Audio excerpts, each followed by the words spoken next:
Hello students, welcome to my YouTube channel easy science. And आज की इस video में हम बेसिस ऑफ क्लासिफिकेशन का पार्ट 4 डिस्कस कर रहे हैं। पिछले 3 पार्ट्स के अंदर हमने बेसिस ऑफ क्लासिफिकेशन के कुछ क्लासिफिकेशन समझी, जिसमें पहला था on the base of organization level. इसके बाद हमने पढ़ा कि on the base of digestive system के एनिमल्स की डाइवर्सिटी में डाइजेस्टिव सिस्टम किस तरीके से लाई करता है। ठीक है।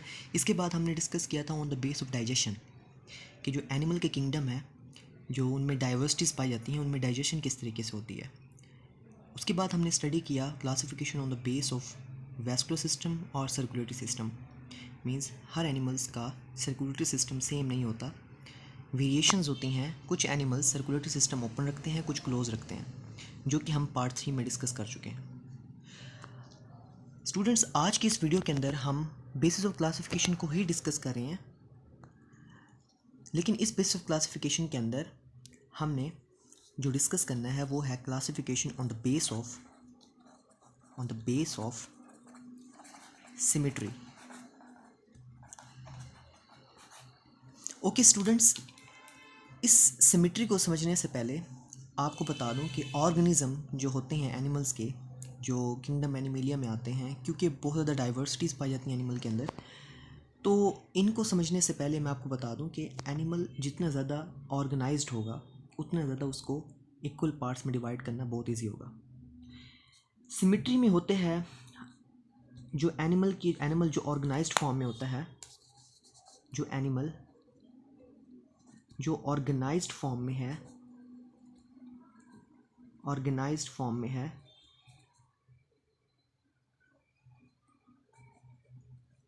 आया कि वो ऑर्गेनिज्म सिंपल है या फिर वो कॉम्प्लेक्स है। स्टूडेंट, बात समझने की कोशिश कीजिएगा। जो एनिमल्स की सिमेट्री हम पढ़ रहे हैं उसमें ये देखा जा रहा है कि जो एनिमल का जो बॉडी उसकी जो बॉडी है वो जो ऑर्गेनाइज्ड फॉर्म में है, आया कि वो सिंपल ऑर्गेनाइज्ड है या फिर कॉम्प्लेक्स ऑर्गेनाइज्ड है। एनिमल की बॉडी जितनी ज़्यादा सिंपल ऑर्गेनाइज्ड होगी, उतना ज़्यादा उनको इक्वल पार्ट्स में डिवाइड करना इजी होगा। मींस इनको easy to divide into equal parts. और जितना ज़्यादा जो एनिमल है वो कम्प्लेक्स होगा, तो उतना ज़्यादा difficult to divide into equal parts. ठीक है जी स्टूडेंट्स, ये था जो on the base of symmetry, जिसमें एनिमल्स को मैंने आपको बताया कि उनकी बॉडी किस तरीके से ऑर्गेनाइज होती है। अब हर एनिमल की बॉडी एक जैसी ऑर्गेनाइज तो नहीं होती। किसी एनिमल्स की बॉडी सिंपल में होती है, किसी एनिमल की बॉडी कॉम्प्लेक्स फॉर्म में होती है। जो सिंपल ऑर्गेनाइज फॉर्म में है, they are very easy to divide into two equal halves, या इनको इक्वल पार्ट्स में हम डिवाइड कर सकते हैं। And those animal that their body are in a कॉम्प्लेक्स्ड form, they are very difficult to divide into two equal halves, या हम उसको मुख्तलिफ पार्ट्स में इक्वली डिवाइड नहीं कर पाते, तो ये कॉम्प्लेक्स सिमेट्री में आता है। ठीक है। सिमेट्री के बेस पर अगर हम उसकी टाइप्स को देखें, अगर हम इसकी टाइप्स ऑफ सिमेट्री देखें, types of symmetry, there are two types of symmetry. एक होती है हमारे पास रेडियल सिमेट्री, दूसरी टाइप्स है उसकी बाइलेटरल सिमेट्री।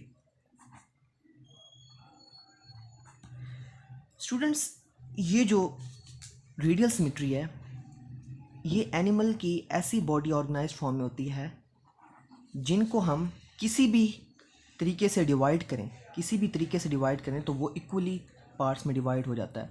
अगर मैं इनको इस तरीके से डिवाइड करूं तो तब भी वो इक्वल पार्ट्स में डिवाइड हो सकता है। इसी तरीके से अगर मैं इसको इस तरीके से डिवाइड करूं तब भी वो इक्वल पार्ट्स में डिवाइड हो सकता है। सिमिलरली मैं उसको जिस भी डायरेक्शन में डिवाइड करूं तब भी वो इक्वल पार्ट्स में डिवाइड हो जाएगा। इस रेडियल सिमेट्री को हम रेडियाटा भी बोलते हैं। जो इनके ऑर्गेनाइज्ड फॉर्म है उनको हम रेडियाटा भी बोलते हैं, ठीक है ना। ये रेडियल सिमेट्री में आ रही है ऐसे ऑर्गेनिजम्स, ऐसे एनिमल्स जिनकी बॉडी इस तरीके से ऑर्गेनाइज्ड होती है कि हम उनकी बॉडी को जिस तरीके से भी हाफ करें, जिस तरीके से भी डिवाइड करें, उनको काटें तो वो इक्वली पार्ट्स में डिवाइड हो जाए, डिवाइड इनटू इक्वल पार्ट्स। ठीक है स्टूडेंट्स। इसी तरीके से दूसरी जो सिमेट्री है जो एनिमल्स की बॉडी में होती है, डिफरेंट एनिमल्स के अंदर, वो होती है बायलेटरल सिमेट्री। मतलब उनकी बॉडी इस तरीके से ऑर्गेनाइज्ड होती है कि अगर हम किसी भी ऑर्गेनिज्म को इक्वल में डिवाइड करें तो वो बेसिकली उनकी शेप वो डेफिनेट नहीं होती।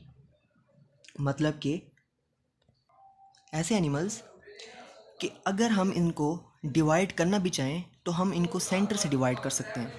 फॉर एग्ज़ाम्पल ये मैं एक सर्कल बना रहा हूँ तो एनिमल्स को मैं सेंट्रली डिवाइड कर सकता हूँ। उनकी बॉडी एक ऐसे फॉर्म में ऑर्गेनाइज होती है, उनकी बॉडी एक ऐसे तरीके से ऑर्गेनाइज होती है कि हम उसको सेंट्रल से तो इक्वल हाफ्स में डिवाइड कर सकते हैं। Equal half divide into equal halves.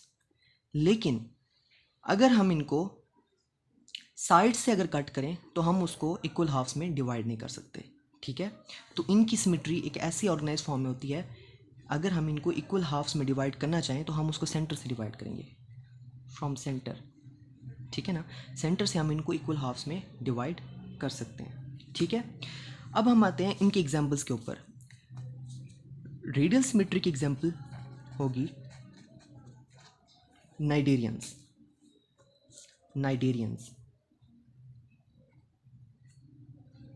मतलब एग्जाम्पल है हाइड्रा,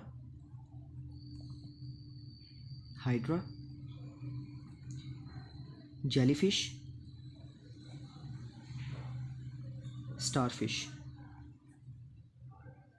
ठीक है स्टूडेंट्स। हाइड्रा में जेलीफिश आती है, स्टारफिश आती है। इस तरीके से ये नाइडेरियंस के अंदर लाई कर रहे होते हैं। इनकी जो सिमेट्री होती है वो रेडियल है। अगर हम इसको जिस तरीके से भी डिवाइड करें तो वो इक्वल हाफ्स में डिवाइड हो सकते हैं। बाइलेटरल सिमेट्री की बात करें तो इनकी एग्जाम्पल हो सकती है, इनकी एग्जाम्पल होगी कॉर्डेटा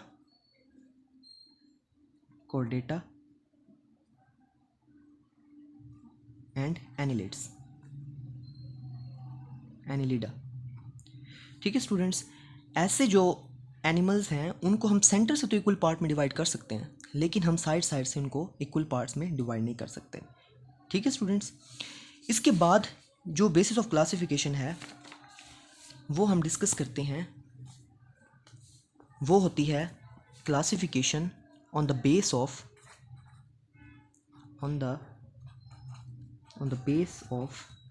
जर्म लेयर।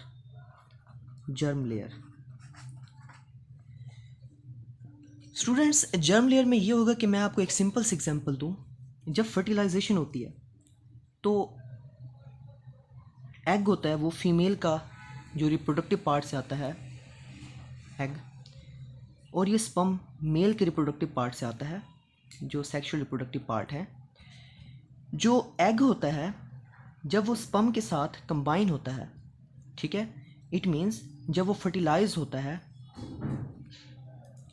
जब उसकी फर्टिलाइजेशन होती है तब उनमें ज़ाइगोट बनता है। अब इस कॉन्सेप्ट्स को आप समझें, तब उनमें ज़ाइगोट बनता है। स्टूडेंट्स, जो एग होता है वो हैप्लॉइड नेचर का होता है, 1n का होता है, और स्पर्म भी 1n का होता है, ठीक है। ये स्पर्म है। जब एग और स्पर्म आपस में मिलते हैं और फर्टिलाइजेशन होती है तब वो ज़ाइगोट बनाता है, और ज़ाइगोट कौन सा होगा, वो डिप्लॉइड फॉर्म में होगा। इसको हम डिप्लॉयड बोलते हैं। ये होते हैं हैप्लॉयड, मीन्स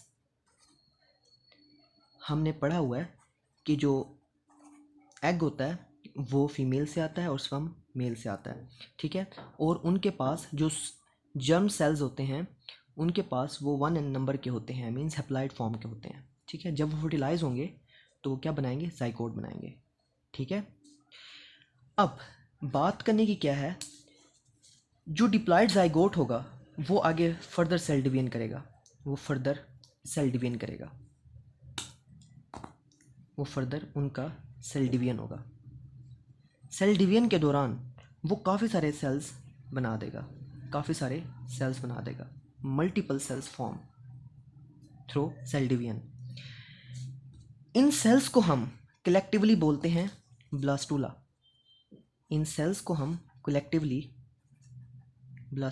बोलते हैं, ठीक है। मीन्स जब काफ़ी सारे सेल्स हों तो हम इनको ब्लास्टूला बोलते हैं। अब इन सेल्स की क्या होती है, रीअरेंजमेंट होती है।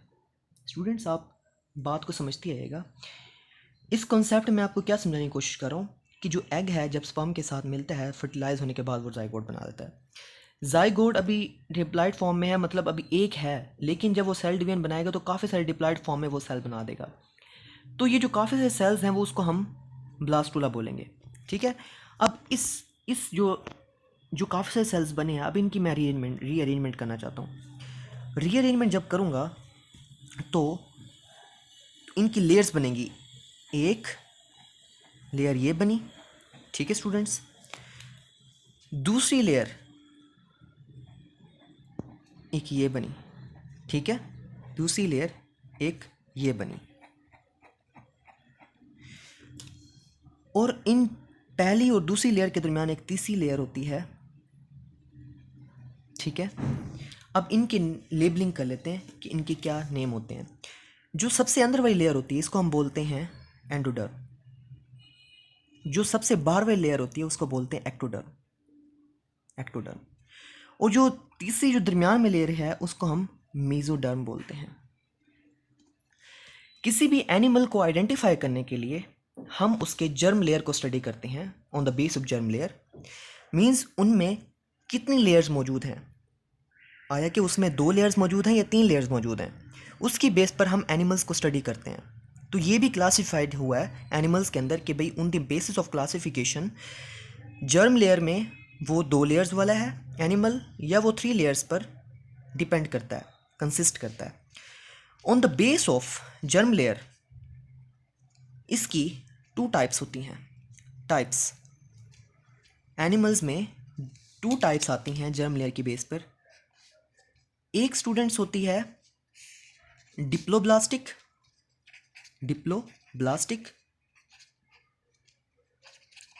दूसरा स्टूडेंट होते हैं ट्रिप्लोब्लास्टिक, ठीक है स्टूडेंट्स। एक होते हैं डिप्लोब्लास्टिक, दूसरी होती है ट्रिप्लोब्लास्टिक। ऐसे एनिमल्स जिनमें 2 लेयर्स हों, मैं यहाँ पर बना भी देता हूँ। ऐसे एनिमल्स जो 2 लेयर्स रखते हैं, 2 जर्म लेयर रखते हैं, ऐसे एनिमल्स को हम डिप्लोब्लास्टिक एनिमल्स बोलते हैं।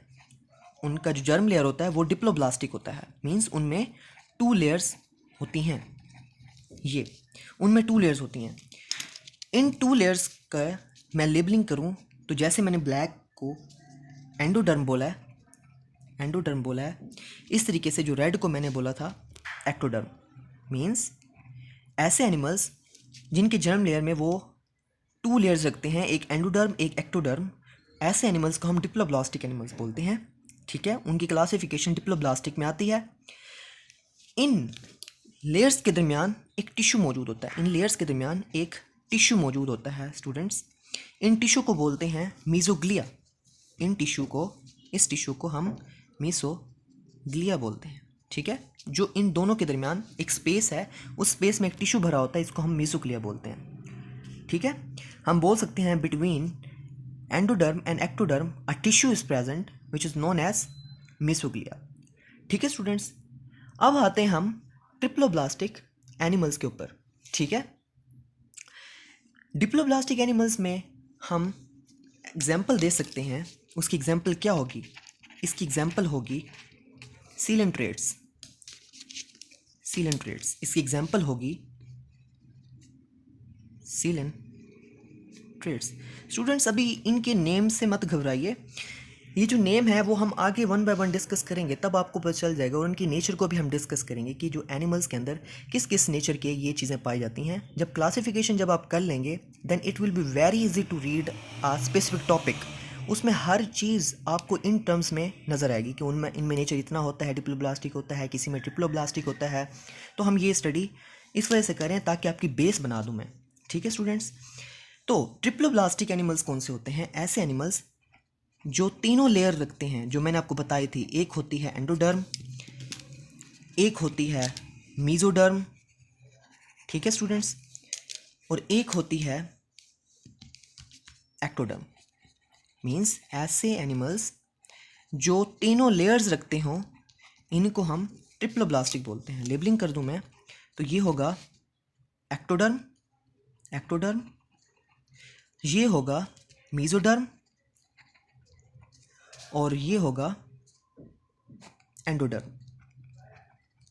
ठीक है स्टूडेंट्स, तो ऐसे एनिमल जिनके पास तीनों के तीनों लेयर्स मौजूद हैं उनको हम बोलते हैं ट्रिप्लोब्लास्टिक एनिमल्स। ठीक है, इसकी एग्जांपल है स्टूडेंट्स, इसकी एग्जांपल है प्लैटीहेलमिन्थस, प्लैटीहेलमिन्थस, हेलमिन्थस तो कोडेट्स। ये हम आगे इसको रीड करेंगे, बस आप अभी नेम इनको तैयार करते हैं कि भाई ये इनमें ट्रिप्लोब्लास्टिक एनिमल में लाई करते हैं। ठीक है स्टूडेंट्स, आज हमने पढ़ा स्टूडेंट्स कि जो एनिमल्स हैं उनमें क्लासिफिकेशन कौन कौन सी होती है on the base of symmetry. Symmetry में कौन कौन से आते हैं? Simple and complex. ठीक है, जिनको हम इजीली डिवाइड कर सकते हैं उनको सिंपल बोलते हैं, जिनको डिफिकल्ट होता है डिवाइड करना इक्वल हाफ्स में वो होते हैं complex. On the base of symmetry, there are two types of symmetry. First one is radial symmetry and the other one is bilateral symmetry. Radial symmetry ऐसी symmetry होती है, बॉडी की ऐसी ऑर्गेनाइजेशन होती है जिनको किसी भी पार्ट्स में डिवाइड करें तो वो इक्वल पार्ट्स में डिवाइड हो सकता है, तो हम इसको रेडिएटा बोलते हैं। जैसे इसको रेडिएटा बोलते हैं इस तरीके से इनको हम बाइलेट्रा भी बोलते हैं, बाइलेट्रा। ठीक है ना, बाइलेट्रा।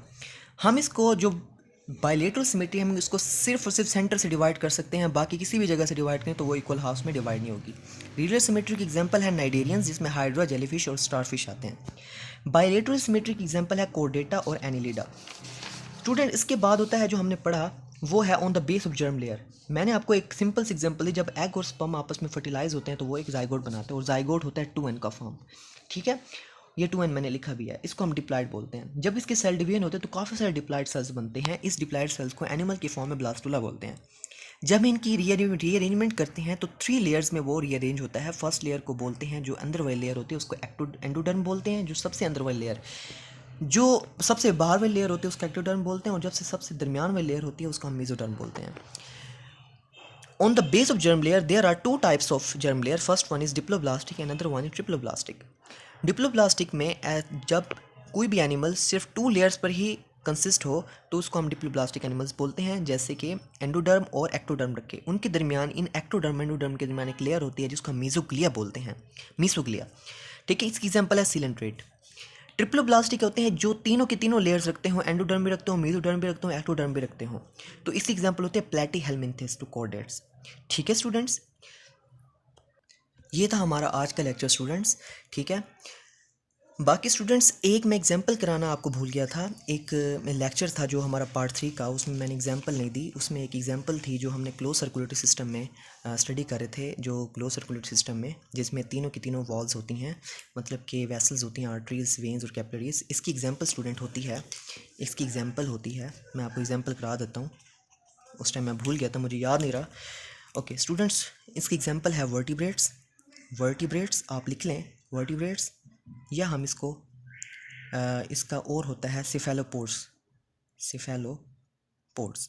तो ये क्या होते हैं? क्लोज सर्कुलर सिस्टम में लाई करते हैं, मतलब इनमें तीनों की तीनों वास्कुलर सिस्टम्स होते हैं। ठीक है, क्लोज वास्कुलर सिस्टम में वर्टिब्रेट्स, इनकी क्या होती है? बैकबोन होती है।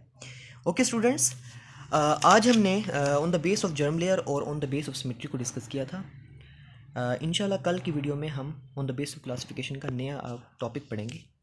तब तक के लिए अपना ख्याल रखिएगा। अल्लाह हाफिज़।